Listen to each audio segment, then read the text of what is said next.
diesem sogenannten Erlebnisraum in der Seestadt Aspern lernen Kinder die besten Erfindungen aus Wien kennen. Das ist sehr wichtig, aber noch wichtiger ist, dass Kinder und Jugendliche hier auch ihre eigenen Ideen entfalten können, hier neue Pläne schmieden können.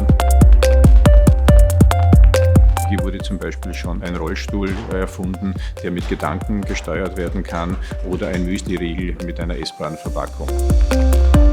Meine Idee ist, dass es so einen Anzug gibt, wenn man zum Beispiel irgendwo runterfällt oder runterspringt, dass man nicht direkt so aufklatscht, sondern so ein bisschen leichter so aufkommt.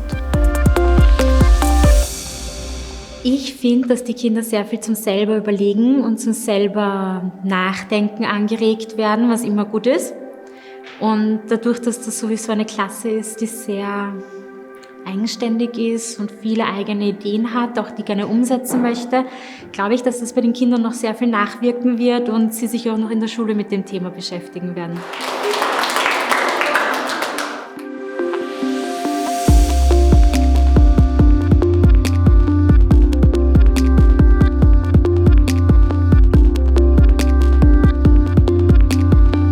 Wir bieten aber zusätzlich noch etwas anderes an.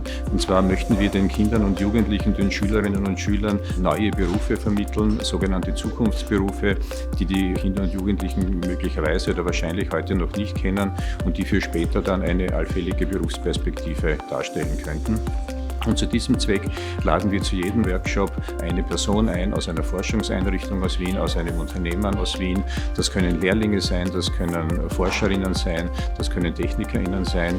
Und diese Personen zeigen den Kindern dann, wie ihr Beruf ausschaut, wie der Berufsalltag abläuft und möchten ihnen damit Lust machen, auch vielleicht sich in ein solches Berufsfeld einmal hineinzubewegen.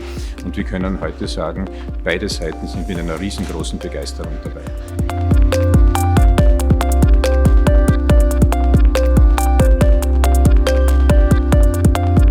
Tolle Mischung zwischen der Theorie und Spielen tatsächlich und mit diesen Fragen ausfüllen und eine persönliche Meinung dazu geben.